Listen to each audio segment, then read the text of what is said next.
they never stopped. They worked harder. And, I've been fortunate enough to have been in many different financing aspects, exotic cars and paratransit and stuff like that. But the one constant is commercial trucking and trailers is the backbone of the U.S. commerce. You literally cross country, local, regional, whatever.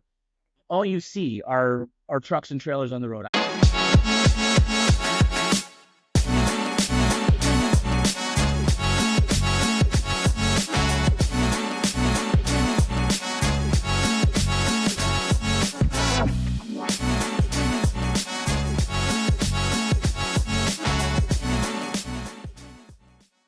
Hello, everybody. This is NanaTalks, the next episode, and today I'm talking to Michael Testa. He is the owner of Fast Lane Leasing, the company which is providing financing for trucking and trailers, and also he is one of my first partners as the Nana Fund, which means that all the users of Nana Fund will receive the exclusive opportunity to apply just in a few clicks directly to Michael, and you won't need to spend any unnecessary time or calories trying to get to the lender. Yeah, happy to be here. If that's okay, I'm going to jump right into, the business and the topics. You do have how many years of experience in Well, loans? November will be 26 years. So, So yeah, you do know something a about little bit. Yeah. cars, trucking business, and lending. And therefore, like, if you were there for 26 years, that means that you also has been over here during the crisis of 2008. Oh, yeah. And so that's basically what we're going to talk about: trucking Yes. business, lending, and like working with the equipment.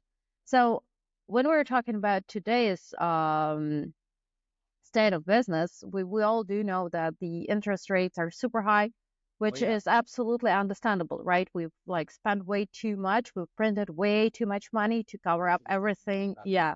What happened during the COVID, and now we have just pay our debts and like cover them.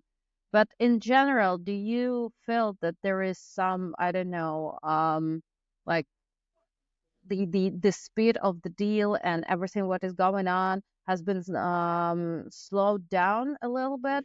I And think somewhat. I'm dealing with a client right now who's an 868 credit score. He's in business for 10 years. And, I tell him, look, I have a buy rate that I have to adhere to from my banks, and I have a minimum profit structure that I have to make with my banks. We're not doing this for free, but also, it's my money on the line. And as good a credit risk as you are, I have to be at a certain minimum profit structure. And he's, hemming and hawing. And I've done 10, 15 deals with this guy. And, I kind of cater to him, bend over backwards for him, but he doesn't understand. Like, he's used to getting the prime rate, but also, he can't go to the BMO Harris's and the prime banks right now because he's saturated with other loans and, and stuff like that. So he's got to pay a little bit higher interest rate for certain things, but, he doesn't understand the state of the economy. He sees his 868 credit score and that he used to get 6%, 5%, 4% rates. Well, that has changed. Like, that's not going to be here for a very long time again.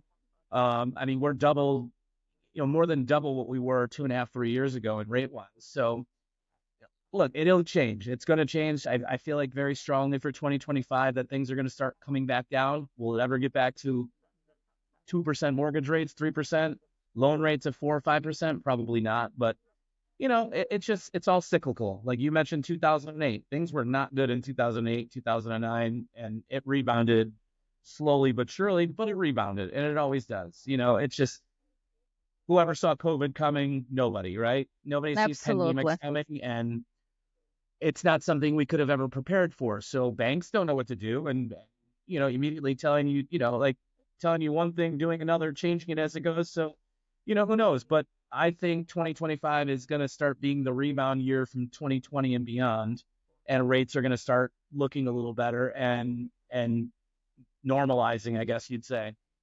Well, yeah, 2020 we had the 0% interest rate, and Yeah. that was at least according to the idea of some specialists and a lot of folks I'm listening to, that basically that was one of the reasons why people were spending like crazy, because interest rates were basically zero. There was Yeah.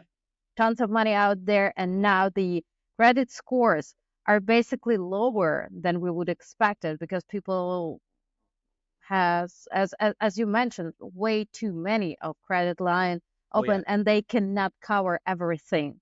yeah. And especially with the like interest rates going up, right? So, Oh, interest rate. Yeah, it's crazy because like even with me personally, like I've had certain credit cards my basically my whole adult life. I never really looked at the fine print, and one day I just happened to grab mail for my gas card or something like that, and the interest rate was 35%. I was like, I would have never signed up for a 35%. I have an 800 credit score. I have perfect credit, and I've been with them 20 years. It's like, when did they change it to 35% from 18%? It's like little gradual increases like that just happen all the time. And then, yeah, you're kind of blind to it. You're not putting a lot of money on certain cards and you don't really see it. You're paying above your minimum. So, um, look, banks, credit companies, they all find a way to make money. Pandemic, good economy, bad economy, whatever. Everybody needs credit these days. So, oh, come on. The crisis of 2008 was basically because banks were trying to oh, make yeah, some that was money, right? 100%. But then, with bailouts and stuff like that, the guys that needed to be taught a lesson were never taught a lesson. You and I were the ones that were hurt. Like we were the consumer was hurt. So, Because that's always the case. Like the right. always one who has the least amount of money gonna pay the most. Because it's like in the percentage, like, if you're gonna take a look at that, for me, 20% out of my, I don't know, out of everything I have, that's a huge, like, basically loss, right? I don't know how to cover that. For the like people who makes million in ARR, that's still gonna be huge, but they can survive. But there are You tons also, and tons of folks who will not be able to survive.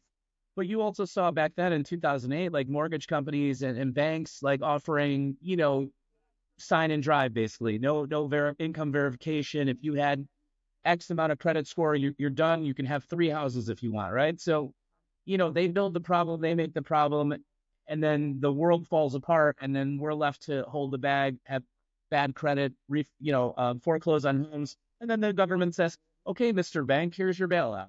And the same thing happened with COVID. Like a lot of our banks that we borrow from, I mean, we're a recourse lender, so we borrowed money to lend money, but we were the guy that if we borrow money from the bank says, well, you got to pay us back regardless if there's a pandemic or not. Well, our customer who's driving and getting stuff from point A to point B and who's an essential worker, when he comes crashing to a halt and can't work the 5, 6 days a week and is down to 1, 2 days a week, of course he's going to be hurting and can't make his payments. Well, the banks don't care about any of that. They want to get paid at the end of the day. It's almost like, I don't know, it's steal from the rich, give to the richer, and then, the poor gets nothing. Yeah, but like when we were talking about the COVID pandemic, I do remember how the folks who had like like brick and mortar businesses, right? And they had to pay their rentals even though they didn't have any customers because basically you're closed. You cannot work with them. You're not allowed to deal with customers in any way, but you still have to pay your rent. And then look at how many of those businesses went under that were in business for years and years and years who couldn't afford it. Like I was living in Chicago prior to the pandemic in the city. And I mean, there was places that were historic landmarks that went out of business because they were on Rush Street or Oak Street or, places that were super high rent. But if you have zero customers at the end of the day, it doesn't matter how big you are or how historic you are, you got to pay your rent, and they couldn't Right. do it. And a lot of cool brick and mortars and little mom and pop shops that went out of business. I mean, it's just unfortunate. Yeah, absolutely. And we were still like trying to figure out how to deal with that. But when we were talking about trucking companies, if I'm not mistaken, COVID was basically golden time for them, for these guys, for these It companies. was right because remember when you couldn't get toilet paper or you couldn't get groceries and fresh vegetables? Well, those guys were out busting their butts and getting stuff from point A to point B. But it was one of those things where all you heard on the news was we can't get this, we can't stock and fest. Well, when supply chains get crushed and decimated and stopped and brought to a halt, there's only so much truckers can bring, right? But they never stopped. They worked harder, and I've been fortunate enough to have been in many different financing aspects, exotic cars and paratransit and stuff like that. But the one constant is commercial trucking and trailers is the backbone of the U.S. commerce. You literally cross country, local, regional, whatever. All you see are trucks and trailers on the road. I just drove cross country recently, and it just amazes me to see what's on the road and at truck stops and stuff. And you think about the goods and stuff that we need that's inside those vehicles. It's just, it's kind of amazing. And not a glamorous job by any means, not an easy job by any means. And it gets a lot of, negative stigma about, oh, you're a truck driver. Okay, well, the next time you want something, thank a trucker, you know? Yeah, exactly. And I'm always wondering like why there is so much of like you're absolutely right, a stigma behind of it. Right? When I'm just talking to like the veterans, right? There are tons of veteran-owned trucking Oh, yeah, companies. yeah. And And we they're love, like, well, yeah, I just was forced to do that. Like, why do you feel like that you have to explain me something? You are the backbone of the economy. Max, I mean, yeah. I what never, what you're doing is so important. and I got to be honest with you, like it used to be one of those jobs you don't need an education for. Great. You learn how to drive a truck. That's great. But when I got into this, the trucking end of it, probably 12, 13, 14 years ago, on the financing end of it, I was like, no way that, in my brain, I had a stigma against truck drivers because I was like, I came from the exotic car side and these guys have more money than they know what to do with. I was like, there's no way these guys can have good credit. They can't be making a living, blah, blah, blah. And I was like, I was shocked at, mostly excellent credit and the amount of money that you can make for what you do. It's a good day's pay. And geographically speaking, depending on where you are, it's a little more than others, but it's an honest living. It's a day's pay. It's supporting your family. And the guy that has one or two trucks, he has one or two trucks because that's what he wants to have. The guys that we know that have big fleets and stuff like that and are doing very, very well and handle a lot of the commerce that goes across the country, they got in it for a reason to build big empires, and they're good at that. There's a lot of those guys out there. There's a lot of mom and pop guys, but at the end of the day, it's an honest living, and a lot of money can be made for doing hard work. And that's all we all, like you're taught growing up, do hard work and you'll reap the rewards of it, right? So, I Yeah, mean, it seems to me honestly that over here, like we're more or a little bit more on the boomer side, right? Where it's like not about work-life balance, it's about work-work balance. And if you want to oh get something, you just have to yeah, work hard, right? You're yeah, not like, but when we're talking about the like millennials or Gen Z, right? It's all about like influencers.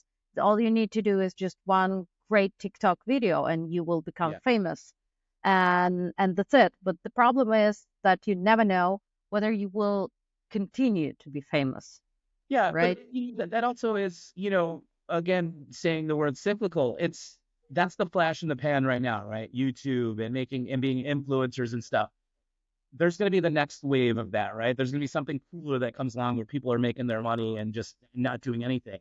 But Yeah, but truck it's drivers always have been there and always long, gonna be over there. I mean, yeah. not always, but definitely for the nearest future, they're gonna be over there, right? And it's funny because like those people, like we ordered pickup food the other day, and it asked us if we wanted to tip them on the thing, and we're like, we're picking it up. Like what you put it in a box and we picked it up. Like, you would never think to offer something. Like I always like, anybody comes to my door that's in that position, Amazon guys and all that, like, do you want water, do you want something, and this, that, like, it's like those are the guys that deserve and earn that money, right? Like the kid at Starbucks who wants a $2 tip on a $7 coffee is like, you really just did your job. You poured the coffee and gave it to me, and now you want me to pay you more for that? Like, I don't know. It's to me, it's a strange world, but these guys definitely get, they get that bad rap of being, oh, you're just a truck driver. No, it's not. And these guys can make some serious money.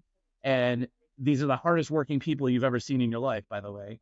You know, you try being away from your family and being a grueling job and having to unload this and hook this up and go through this and maintain a speed limit and watch out for this and that. Like, yeah, people don't understand the other side of it. They see that they got their stuff. They don't know how it got there. So Yeah, absolutely. But getting back to the COVID, have you seen, I don't know, maybe situations like when the trucking companies got a little bit way too much of the expectations during the COVID or something like that, and have bought way too many trucks, and now they do not know what to do with them because yes, basically the wave, isn't there anymore.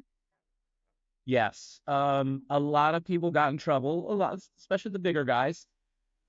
It became a supply and demand thing. All these trucks, there was no supply, excessive demand, and the values went through the roof, and like extremely through the roof. Well, these guys still needed equipment, so the thing that cost 70,000 was now 100,000. Well, you bought it for 100, and then it went to 60,000 a year later and you run into problems because freight went down, gas went up, and I've Right. seen a lot of these guys get into problems where it's like, okay, well, my truck's only worth 60, but I owe 95 on it because I bought it at 100.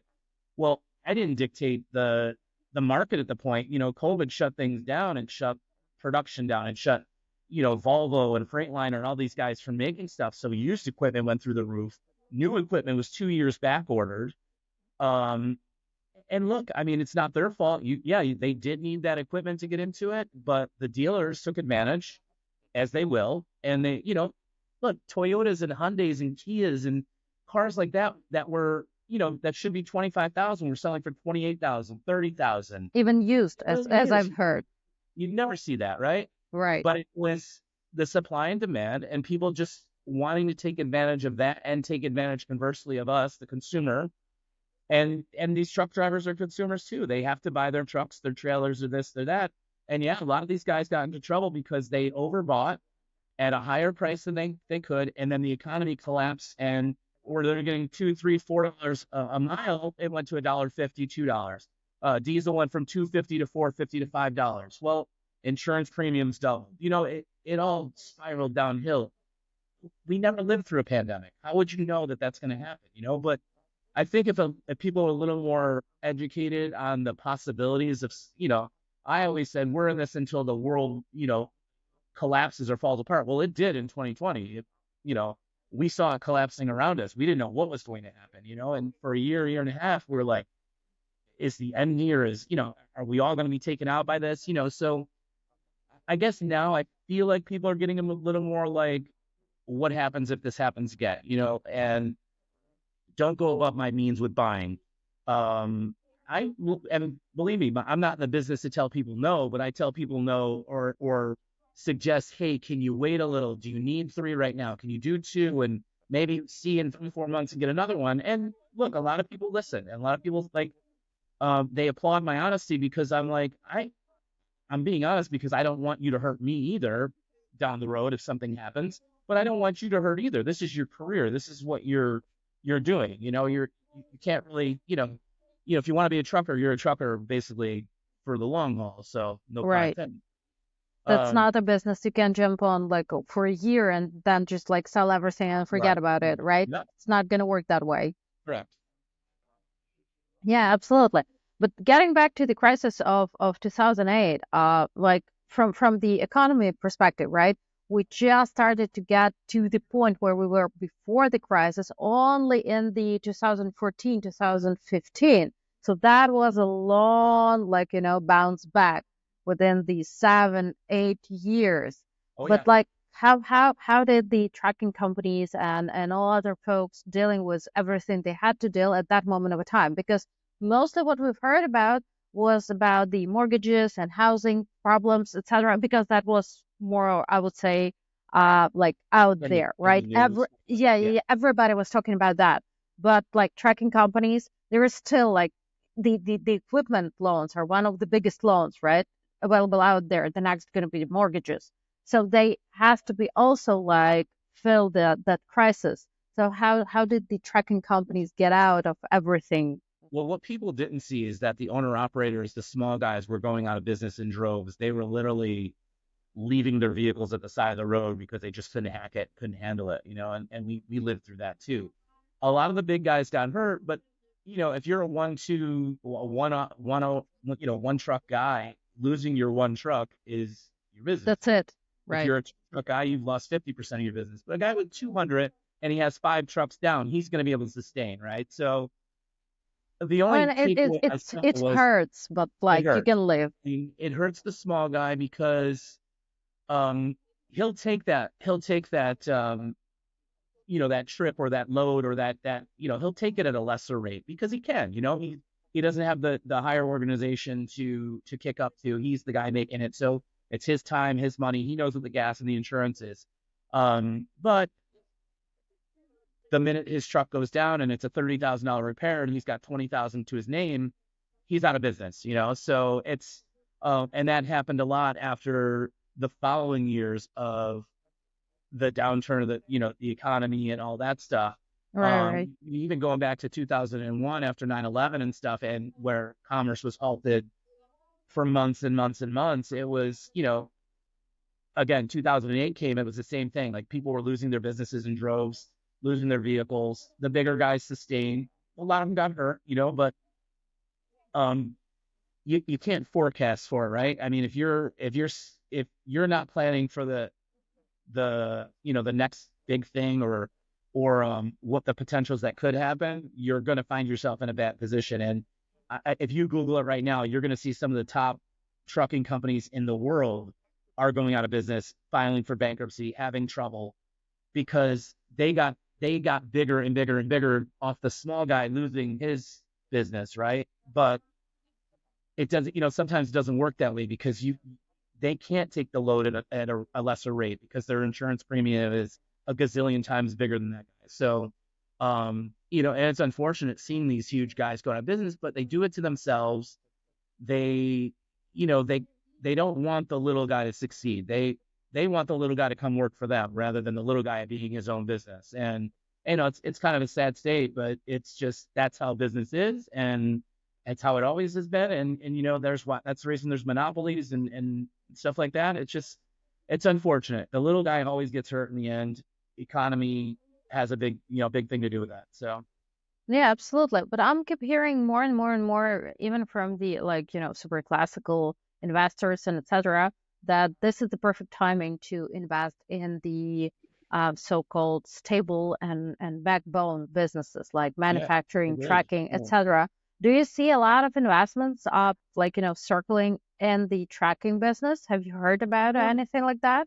I try to talk to a lot of my customers and get their input and use it to my advantage for the future, right? Like, what do you see coming down the road? Because these guys, like, my financial advisor or investment bankers and stuff, like they see past the election. They see well into 2025 what's going to happen, right? Well, before when people were keeping, wet logs, where they'd have to mark their stuff and it became electronic logs. Well, these guys knew this was coming right away. They planned for it, blah, blah, blah. So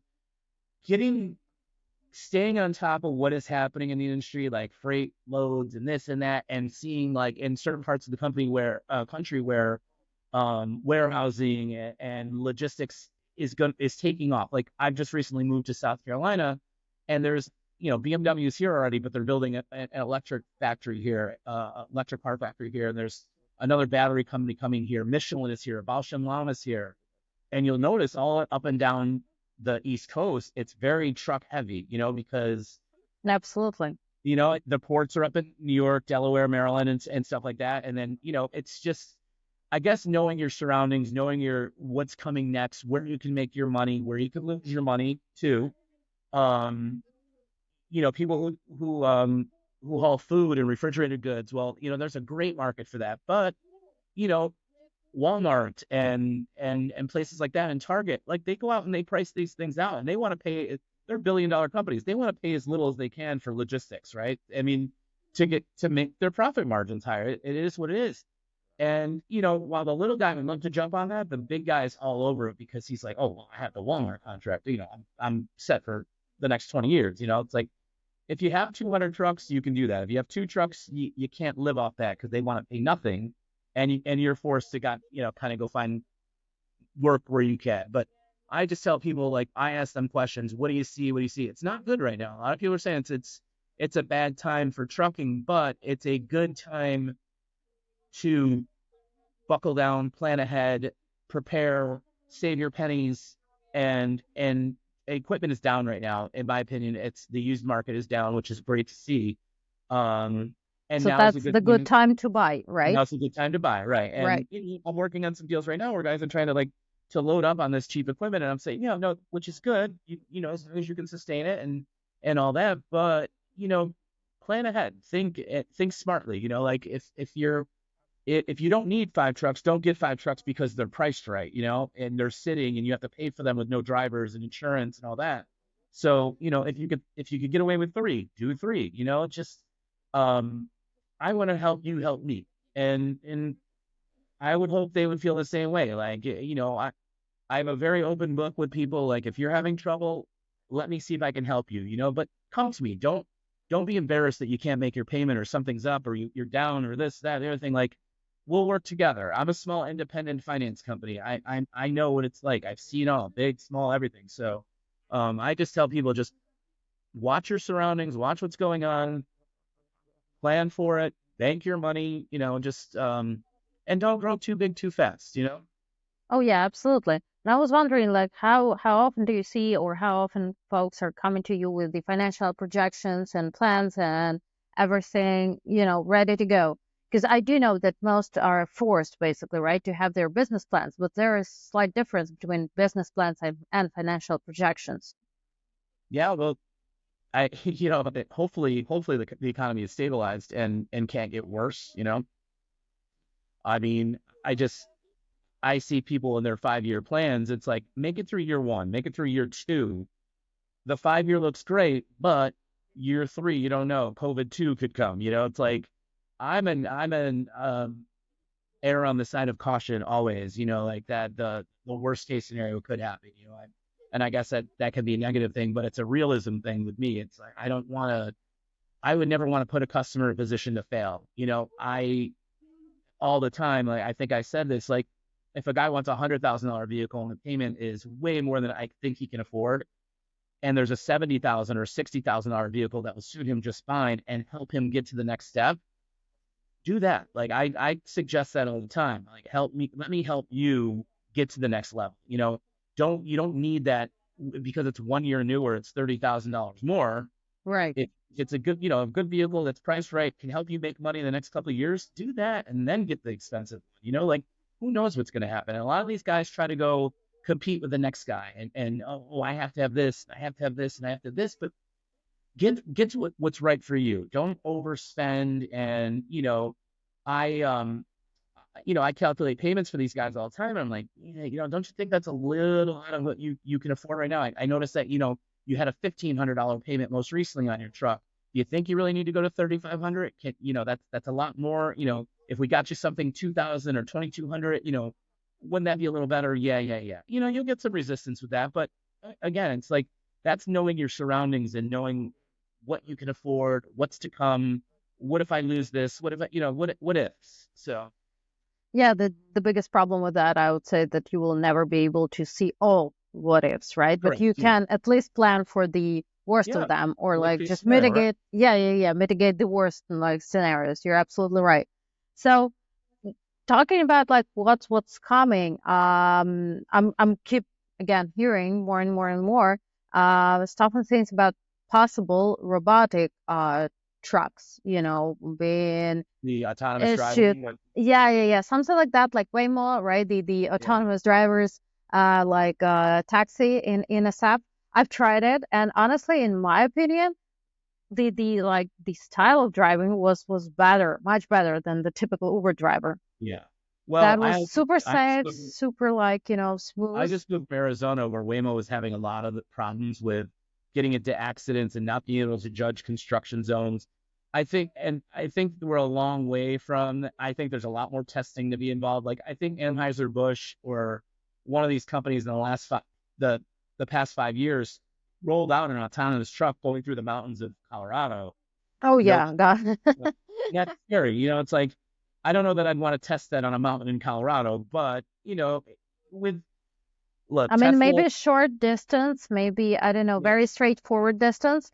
I'm just wondering, like, how it might change the overall, Well, industry, in tracking 10 years, in industry. 10 years, it's going to be the new norm. And hopefully these old time truckers, they're not going to be able to adjust to it. The new school drivers, and new school owners are going to have to adapt to it. You're still going to have regular vehicles out there. You're going to see a lot more, like, of the Tesla truck and stuff like that. And look, Elon Musk is brilliant, and we all know that. And autonomous driving is going to be a thing. And look, my vehicle, I can press a button and not drive. It's like, I want to drive, but like, I don't, I don't. I guess I understand it from a aspect of, you can not pay the company driver 70, 80, $90,000 a year and just have the truck drive itself.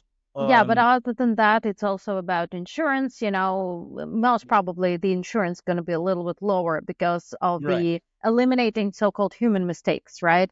and eliminating the cost of human life and then medical insurance. I mean, therefore, the insurance aspect for the trucking company definitely will look better.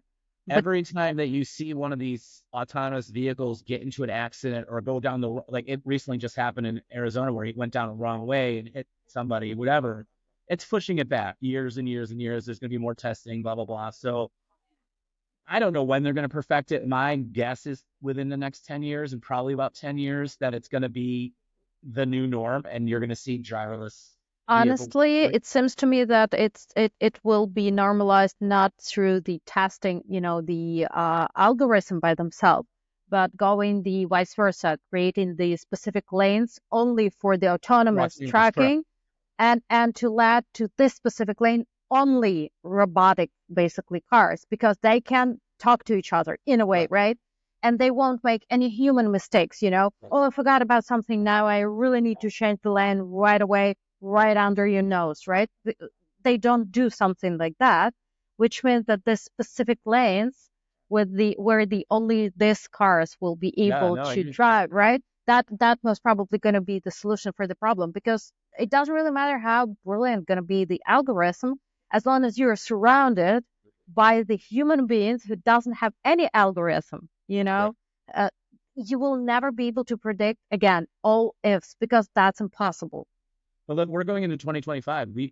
I'm, you know, we're in the Jetsons era now. We should have flying cars and we should have, you should be able to teleport somewhere, right? I mean, this is a huge step towards what I thought we would be at. I thought, maybe 15, 20 years ago, we would be at the point now of autonomous driving and all that stuff. And look, they've been working on it forever and it's not something you can just roll out, right? You have to beta test that and you have to get the algorithm right or you're done, like the first casualty, you're done.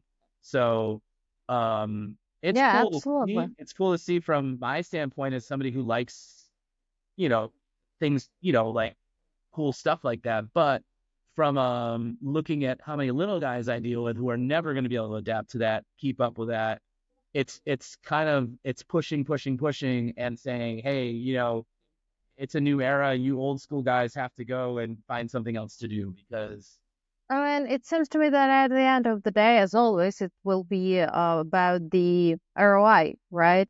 If it's going to be much more efficient to have this type of truck, you're just going to get it. That's it. And there will be no other way. But we are not there yet. You're absolutely right.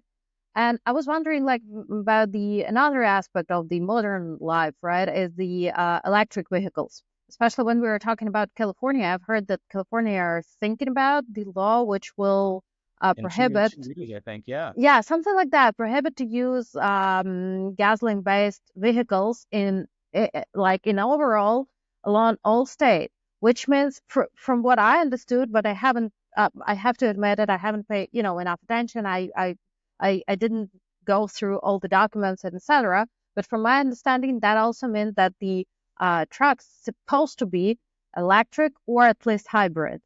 And You're going to start seeing a lot of that. But what you don't see, and it's very on the sixth page of the news now, is that the grid can't sustain it, right? So they're trying to implement as many electric cars as they can now in California. But you'll see these brownouts and stuff like that where the grids just can't hold all that power. If you're not testing and you just say, hey, everybody go get an electric car, and then, oh, we don't have enough power for it all. Like, they're not thinking this through. There's agendas, there's this and that, and it's unfortunate they're trying to push it before they're not baby stepping it, right? They're running before they crawl. And that's unfortunate because you're going to push that technology back because again, you're going to have to the grids aren't going to be able to sustain it all and um look, I have friends who have Teslas who when the battery goes on them, the vehicle's worthless. It's a $25,000 repair on the vehicle. It's like you just pick the car up and throw it away at that point because you're not replacing that battery. And absolutely, it is cheaper to buy the new one, right? 100%. And I mean, they're giving them away right now. Basically, they're pushing people so hard into that. That $80,000 car is a $50,000 car now because they want people to buy them so bad and just um and use that technology. And they're cool, they're great. And I remember like um you know 8, 9 years ago, 10 years ago when I was in Chicago and seeing all these Teslas coming around. And then I went on road trips and saw like broken, like stranded Teslas and stuff. I'm like, oh, there's no charging stations. Like, so it's now they're doing much better with that stuff. And I have friends who recently bought electric vehicles and love them. And you can plug them into your garage now that you don't need the $2,000 adapter. Now it's a $200 adapter. So that aspect of it, it's great for consumer use. For the commercial use, I think they're trying to push that a little too fast, too soon. And again, like a lot of these old school guys, and they like to hear that roar of the engine. You know you're in a truck, like and safety reasons too. Like you hear that truck on the road. You see that truck coming down the road, Oh like yeah, absolutely. That's super important. But I like what I've learned at the very beginning of this year. I believe that not the very beginning. Okay, let me correct myself there. Q1 and Q2 of this year, overall in the whole year, in the whole world, we can see this huge decline in demand for electric vehicles. All Good. over the world, people are starting to figure out exactly what you just told, that if you're gonna buy solely electrical vehicle, it will, like, it will have some issues with the batteries. And as soon as you're going to face the problems with it, right, that means that you're just going to throw your car away. And this is like 30,000 $40,000 and you cannot afford it, right? So electrical vehicles currently are much more, the prices, right, are higher comparing to hybrid or the regular gasoline cars. The repair is much more higher, like the prices are just like sky high, and the accessibility is lower, right? You cannot go for the road trip in the solely electric vehicles, most Oh, no, probably. yeah. At like, but the demand, on the other hand, the demand for hybrid vehicles starts to like increasing because nobody wants to drive electric vehicles like Yeah. solely electric, right? But comparing to solely gasoline vehicles, like hybrid vehicles provide you much more, again, efficient way because you're wasting much less Yeah. gasoline. There is no that much of a smoke outside, Yeah. and the overall like problems are like less. So, do But you see a lot of hybrid trucks out there? yeah. I Yeah. don't know what is like happening out there in general.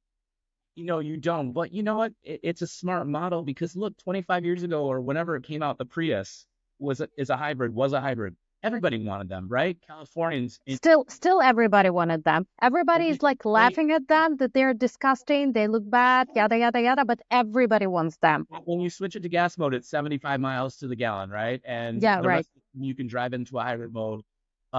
It's good for the environment. It's good for long, you don't have to put as much money in gas when, especially in California gas prices. Um, yeah, I think more people should move to that model of trying to do something. Like when I was in Chicago, getting back to that, like we owned CNG, compressed natural gas. We tried doing those types of vehicles in our taxi division, and it worked until it didn't work. Like they didn't test the model out; they just pushed them out. So if you're going to make a commercial vehicle like a heavy duty truck that needs to go 1 million miles a year, 500,000 miles a year, whatever they go, um, couple 100,000 miles a year, you have to really do your homework research.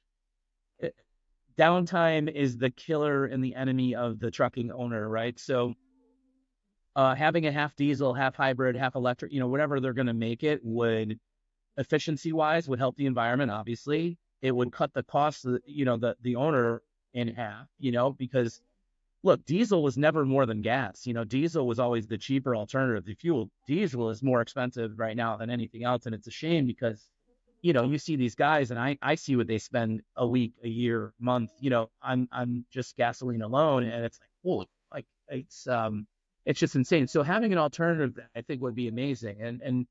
And starting out with the hybrid, do half and half, do 50-50, and then morph into it when you know that technology is better and cleaner and it's not you're gonna throw your vehicle away if it breaks down. It's because you're I mean, dealing with throw away just personal car, that's one deal, and throw away the truck, right? That's yeah, right. just, I But I would I wouldn't believe many, that. look, manufacturers are also being very greedy now too. It's like, the brand new vehicle that was 125,000 5 years ago is 175,000 now. So Imagine adding that electric component to that, or the hybrid component, where they're like, whoa, we're in the testing phase. We have to, that's going to be a $225,000 vehicle, right? Because they have to make sure it works, and they have to, and the big companies that can afford it are going to be the first ones that have it.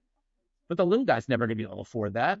The guy that needs the $50,000 vehicle can adapt to that because his economic, it just doesn't call for it, right? So, you know, you can't buy a Honda under $40,000 right now. Like there's no car that's affordable anymore. Kias and Hyundais were the ones that they're more technologically advanced than any other car I've seen right now. And those were the lower level cars back in the day. They're not, but you're also paying for them now, right? So it's not a $20,000 car; it's a $40,000 car or more. I was watching some YouTube videos last night on electric vehicles, and like the new Escalade coming out is starting at 135,000. Like, who is going to spend 100? I mean, people will obviously, but it's like that's where the market is going, and it has to do with commercial, recreational, consumer, wherever. Like, as long as a manufacturer knows that there's somebody going to buy it and there's a market for it, they're always going to take advantage and push and get as much as they can for it. And that's unfortunate because it hurts the little guy.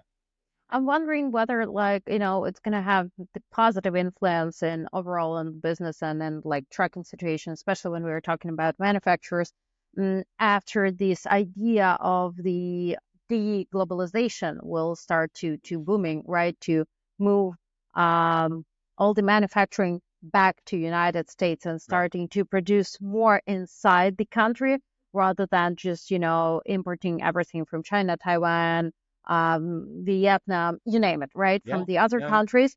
Of course, the prices are presumably cheaper, but we do know that that's not the case that much anymore, right? Especially taking into account all the prices for transporting everything.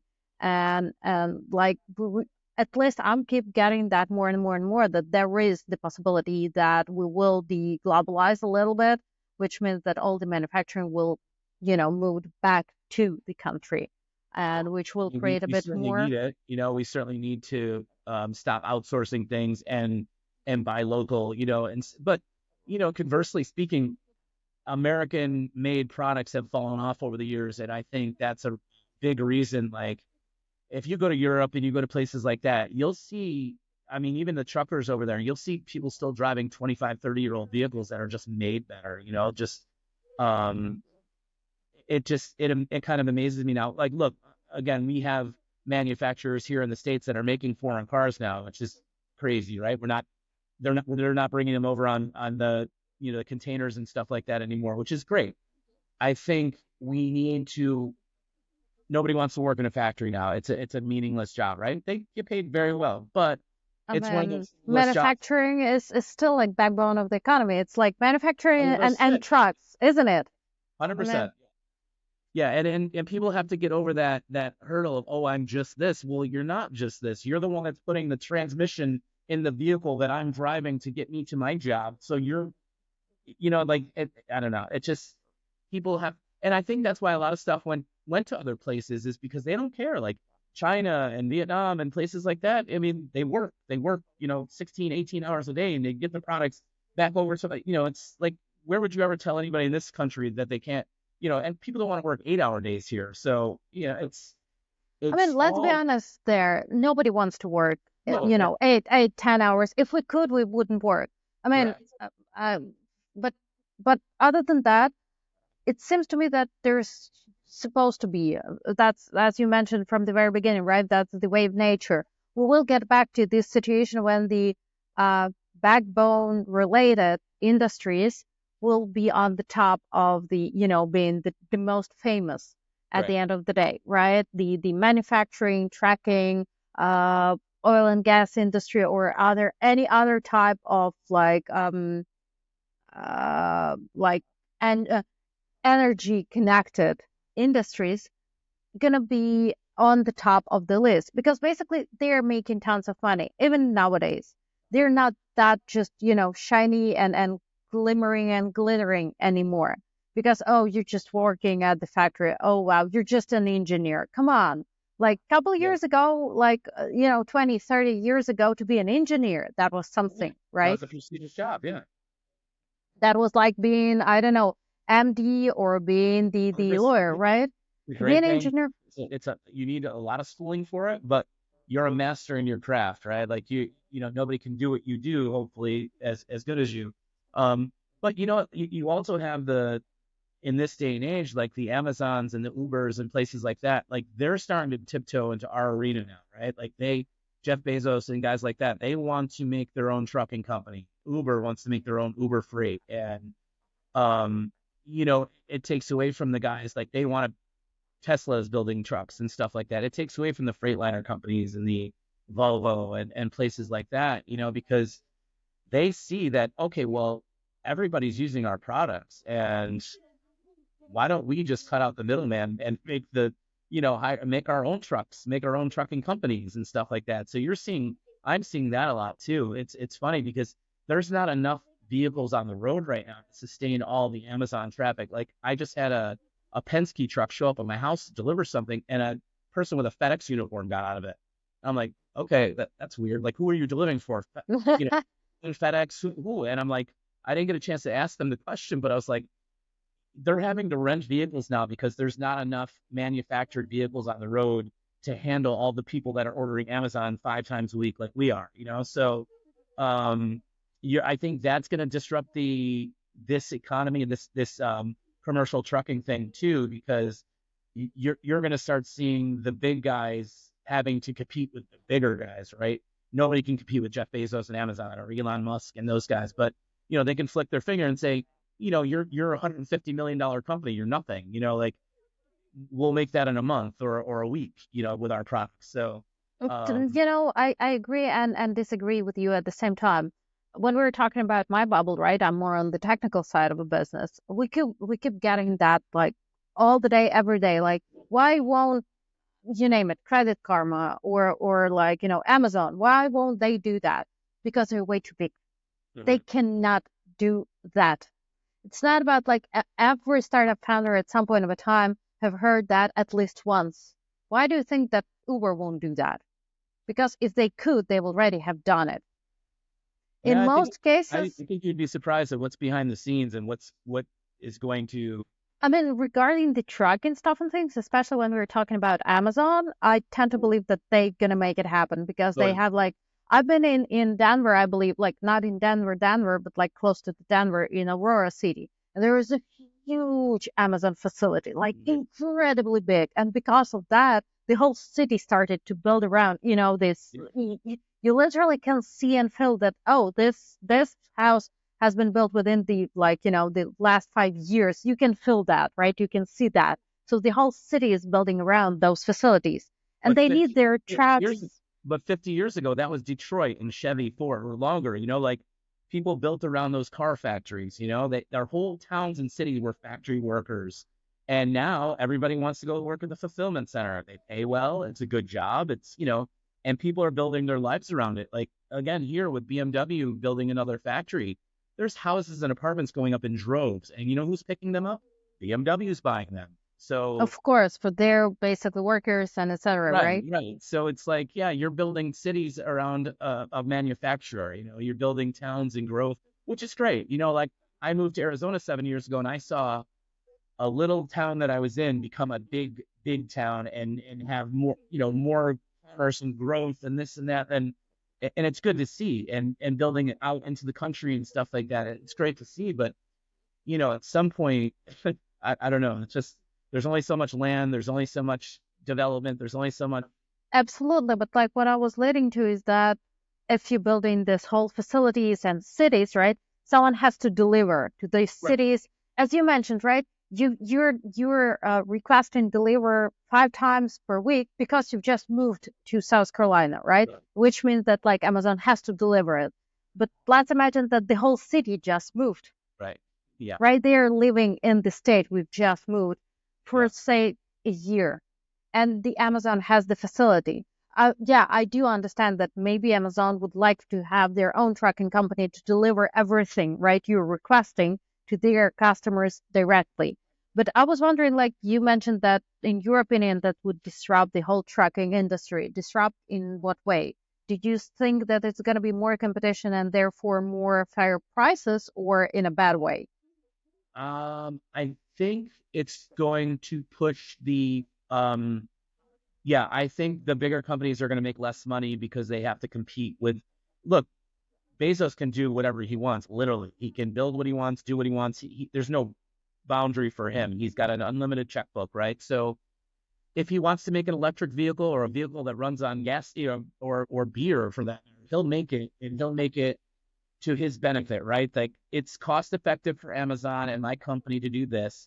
And guess what? I own the company, so I'm only going to charge $1 a mile for my delivery, right? Whereas the other guy's getting $3 or $4, and has his own independent company because he can. It's not about the money at that point. I'll pay my driver $100,000 a year. I won't pay him mileage or whatever, but we'll deduct, whatever this. There's the rich get richer for a reason because they have the angles. They know 5 years from now what our economy is going to be like. They're foreshadowers, and that's great, but they don't foreshadow the guy that they're going to push out of business because they're making a better vehicle or they're making a cheaper vehicle or they're not paying the freight loads the way they should, stuff like that. So I don't know. I think it's bad, but again, I don't know. Like I don't. I'm adapting with change too. It's like I'm very old school in my thinking in my brain, but I'm trying to adapt as things come up. I never thought I'd see as many electric cars on the road, and pretty soon electric cars going to be cars going to be like the anomaly, right? So I don't know. It's just you got to keep adapting with what's happening in the world and seeing who's doing what, and just I guess either hop on or get off. Yeah, and I guess that you mentioned very important thing over there, the horizon of the like or the perspective in years. Most cases, if you're a small business owner or a startup, right, you're living from months to months, you're surviving from months to months. But Yeah. when you're a well-established company, your horizon of like for planning is 5, 10 years Right. because Yep. you know that you will make it through no matter how hard or good economics gonna be, right? You're gonna make it. Yep. Therefore, you're planning toward and you're making some projections and for upcoming 10 or 15 years, right? That's why you can say something like, oh yeah, sure, no problem. We're gonna build the, I don't know, autonomic driving cars because we do understand that that means that we're gonna build as well the separated lanes on the roads, and we still can afford that, Mhm. right? We know that we're gonna need to build the whole infrastructure around it. Right. Which is getting back to the economy because you're going to need, yeah. Yeah, absolutely. You're gonna need to build that, which means that you're gonna need to hire more people, which means that you're gonna need to pay more checks, and all these people Right. will ask for more food, right? Because the job as got the economist. Hold on, let me Peter Lynch. Yeah, Peter Lynch mentioned that the job has that magical effect, right? As soon as you created the job, everything like start to creating itself, right? The Yeah. job means more pays, more pains means more demand means more job, and there we are. We're in a growing cycle. The more So money you make, the more money you're going to spend too. So, I mean, yeah. exactly. But yeah, I'm just wondering, what's going to be the influence of all of these possible changes on these like typical and as you name it a couple times old school tracking companies. Is there actually you can see that there is already old and new school of tracking? Yeah, the new school is Eastern Europeans. I mean, it's again 10, we know a mutual person and I met him 10, 12 years ago and he was a small guy just starting out and he's a bigger guy now, but you know, it was just a thing where we did it over, where we're from, we came here, wow, we can make a very good living doing it. And you see that it's not the guy from down south, the old, stereotypical truck driver that we thought of growing up, with the shotgun in the back of the truck and stuff like that. But it's the young Eastern European guys. It's big Indian contingent. It's a big, any ethnic background knows that hard work will pay off, and that's one industry that you can really capitalize on it. You can really make a great living on it. So gone are the kids that are, when you were 18 and you were messing up, you'd go to the military or you'd become a truck driver or something like that, right? So you didn't need an education for either of them, but one of them was going to give you discipline, one was going to be a job and make you some money. Well, now it's like that's so beneath people. I'll make a YouTube video and get some likes and make some money, right? So, but whereas Eastern European, Indian, Spanish, all these different contingents came up, they decided, well, if they don't want the job, we'll do it. The hardest working people you'll ever see in your life, and they're, it's not that they're taking jobs away from us. We don't want the jobs, right? It's beneath us, but it's not beneath them. And I've seen so many success stories of a 1 2 truck guy being a 500 truck guy, and I've been to the forums for Eastern European, Ukrainian groups and stuff like that, and seeing these guys, how proud they are to be business owners, and we take it for granted. Right? Like we could give it, whatever, but someone who started with nothing and builds an empire, it's something to be proud of, and we don't have that mentality anymore. So yeah, the old school guy is gone. The new school young buck that's coming in is all different groups that realize, well, I'll pick up the slack, I'll pick up the hard work, and guess what? I'll be a millionaire in 5 years or 10 years or whatever it is, and you guys can work for me. So definitely gone is the old school trucker. And I also think, conversely speaking, these new school guys love technology, love the newest gadget. So picking up on these electric vehicles and these vehicles that now have, they're like Bentleys on the inside, like they're beautiful. Like those are the guys that are going to pick up on the new school ways and make a killing and do very well. And that's good to see. I mean, like I lend money on that stuff. So as long as people need to borrow money, I'll always be there to lend it. So I'm not worried about certain things. I'll either lend to this guy, or this guy. But yeah, I think gone is that old school guy or old school kid that doesn't want to do it anymore. It's beneath them. Right. And talking about technology, do you see a lot of like, because I've seen, I believe, only a couple of the startups connected to the um, tracking management system or logistic management system. And I was wondering, like, why? Because this is one of the biggest industries. There always has been money over there and always going to be money over there in everything connected to logistic because it doesn't really matter using what, but you're still going to need to deliver. Maybe, in the future, it won't be trucks. Maybe it's going to be, I don't know, you name it, huge drones, but you're still going to need to deliver. And therefore, logistic, they're always going to be over there. But like, do you see that a lot of like technology companies are also like trying to provide something Oh yeah, when we well, were talking about new wave, right? I mean, I'm much older than you, but I don't remember, like I remember a time when people used CB radios to communicate, right? So, now you see these people, like you have backup cameras and front cameras, and you have a Waze system that tells you there's an accident ahead, or infrared screens where there's a deer or a pedestrian in front of you. It's like, yeah, I mean, that's all. I mean, technology has come a long way, and I think, again, I go to a lot of trade shows and stuff like that, and they're just pushing, pushing, pushing these.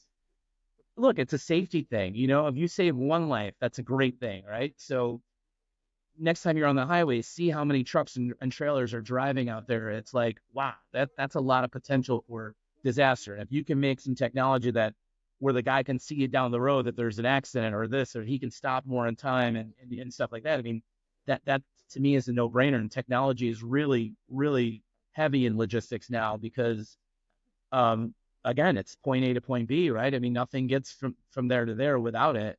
And these companies were smart to jump on the bandwagon of gone as the CB radio, now as the cell phone or the Bluetooth and this and that. Like you don't have to have your hands off the steering wheel and stuff like that. So Right, right. it's look, at the end of the day, technology is saving the world because it really is. It's for a safety thing. You have navigation and you have infrared and you have backup cameras, and it's all for safety at the end of the day. So Yeah, but I also I'm hearing a lot about this idea, and also getting back to the topic with the Amazon and Bezos, right? That they're trying to invest in some drones delivery, yeah, like projects, etc.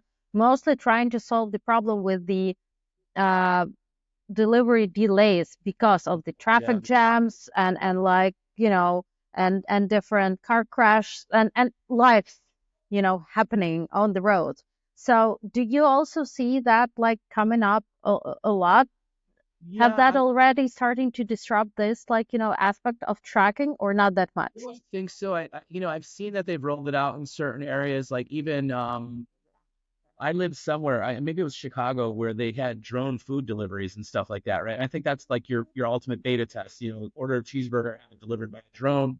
Cool. Yeah, because like the distance is super small in most Right. cases, right?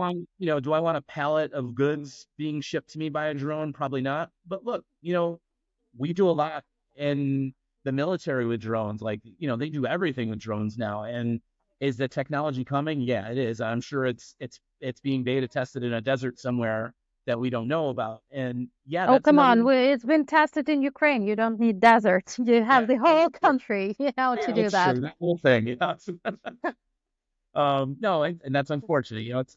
But um, look, we have to evolve with it. We have to adapt to it. We have to adjust to change, and the drone thing, it very well take away jobs someday, because if somebody is going to corner away and pillar away to get you something faster, you're going to order more. You're going to, what I mean? You're going to spend more money. So, you can't get anything today without a shipping and handling charge, Uber Eats, Grubhub, and things like that. And that driver is not seeing it, most of that money. The company's seeing the money, right? So, um, if somebody invented a way to deliver all food that way, you cut out the driver fee, the commission, the gas in the guy's car, this and that, like, and then now the company conversely has made all that money, right? So, but Right.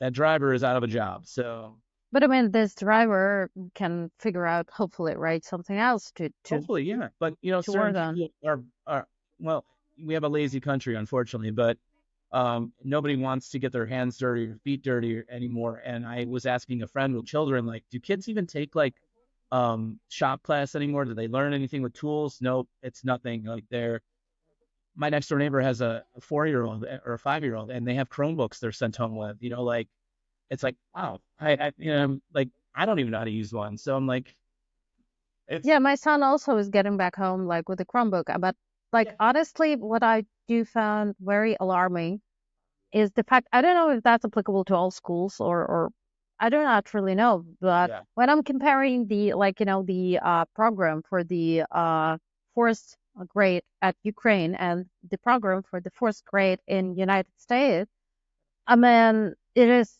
such a huge difference, even though Ukraine isn't, that the greatest country or the smartest country or anything like that. We have our problems.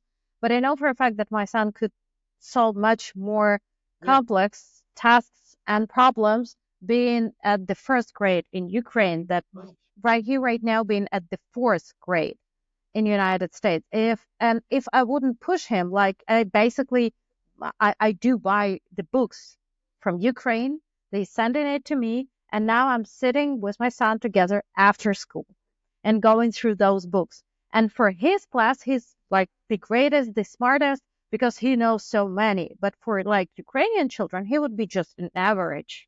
Yeah, but And I'm wondering what's happening over there. Like, how did because in my opinion, in my dreams, right, America, and maybe because I'm thinking about America of like 80s, right, when that was the greatest minds in the world working over here in Berkeley, in MIT, the greatest like people from all over the world were living and working and creating and discovering something in the United States. And I do believe that that is still the case, but I don't understand what happened to schooling because I was under impression that if you do have Nobel, prizes, folks studying in Berkeley, you Mhm. somehow need to get in there.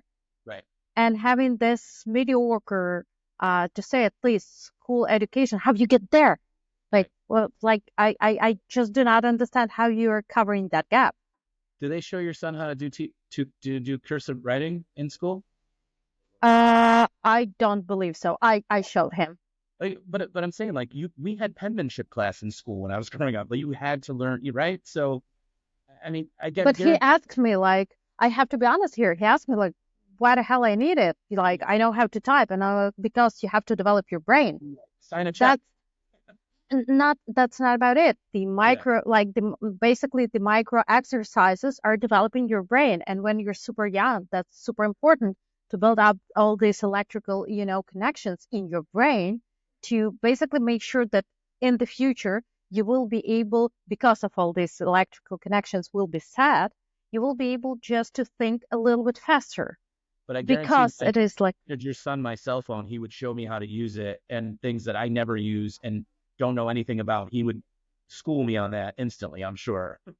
well, yeah, they're the children as always, right? They're much more faster in everything. Yeah. They're just getting it. And that's why for me it is so important, to put all of our attention as adults on what Mhm. we're providing them and provide them, the best knowledge, the best food, the best health care, trying to make sure that basically we're growing our future, you know, because that's this our kids is going to be developing Building our something future. Yeah. exactly after us.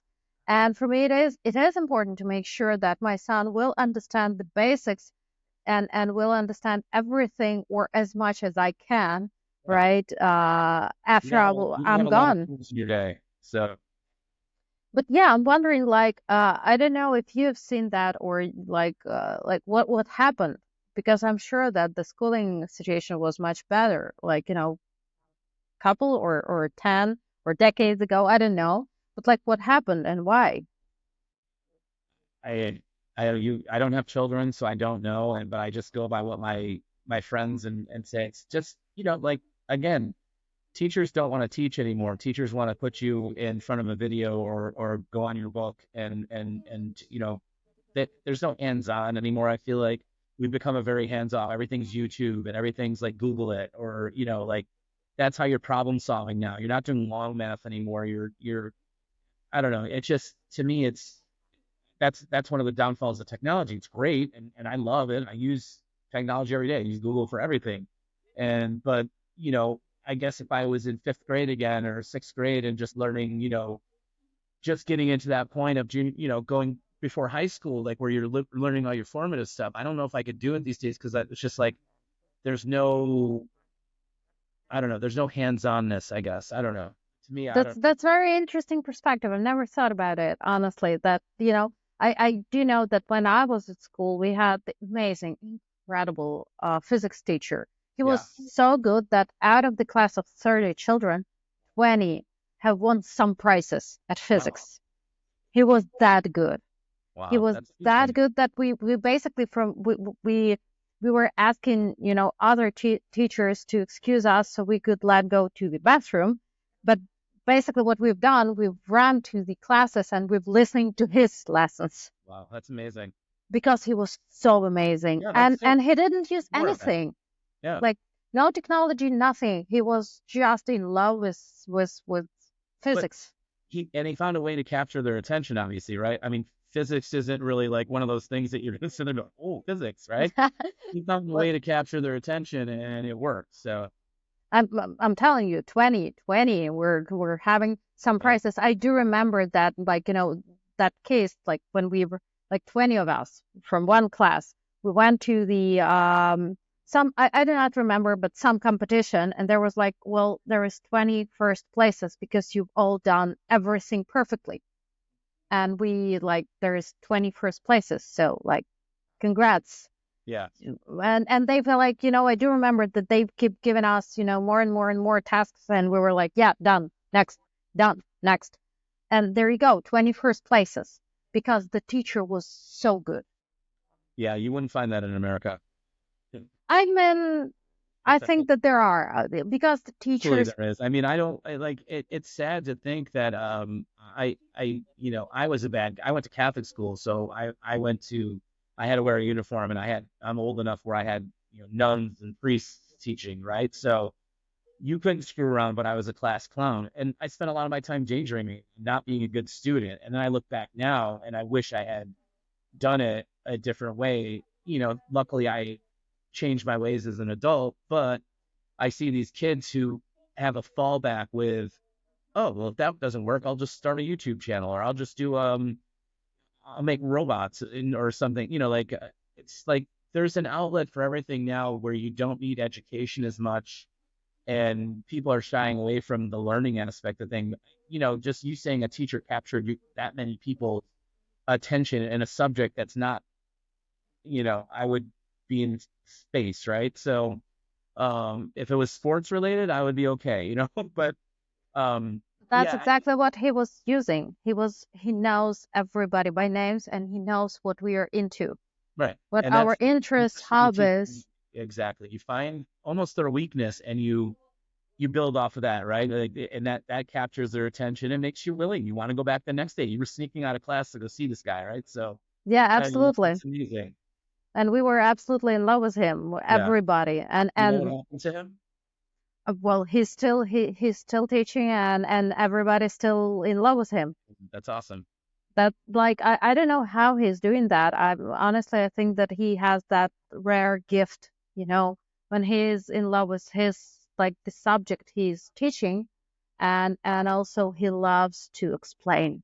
Well, He it's not work for him. loves to. It's Oh not yeah. work for him, right? So it's look, I'm sure that the happiest he is when he sees one of those students doing well off of something he taught, right? So, um, I mean, all of us, one way or another, doing okay. He had a couple of students working in CERN after his basically lessons, and mhm. but like till these days, we do remember our teacher, which means a lot, right? Well, of course, yeah. Like I mean, 20 years after, I'm talking here like with you about my teacher, right? yeah, And being the startup founder and I'm talking with the lending company owner, right? Just yeah, who could imagine something like that? yeah.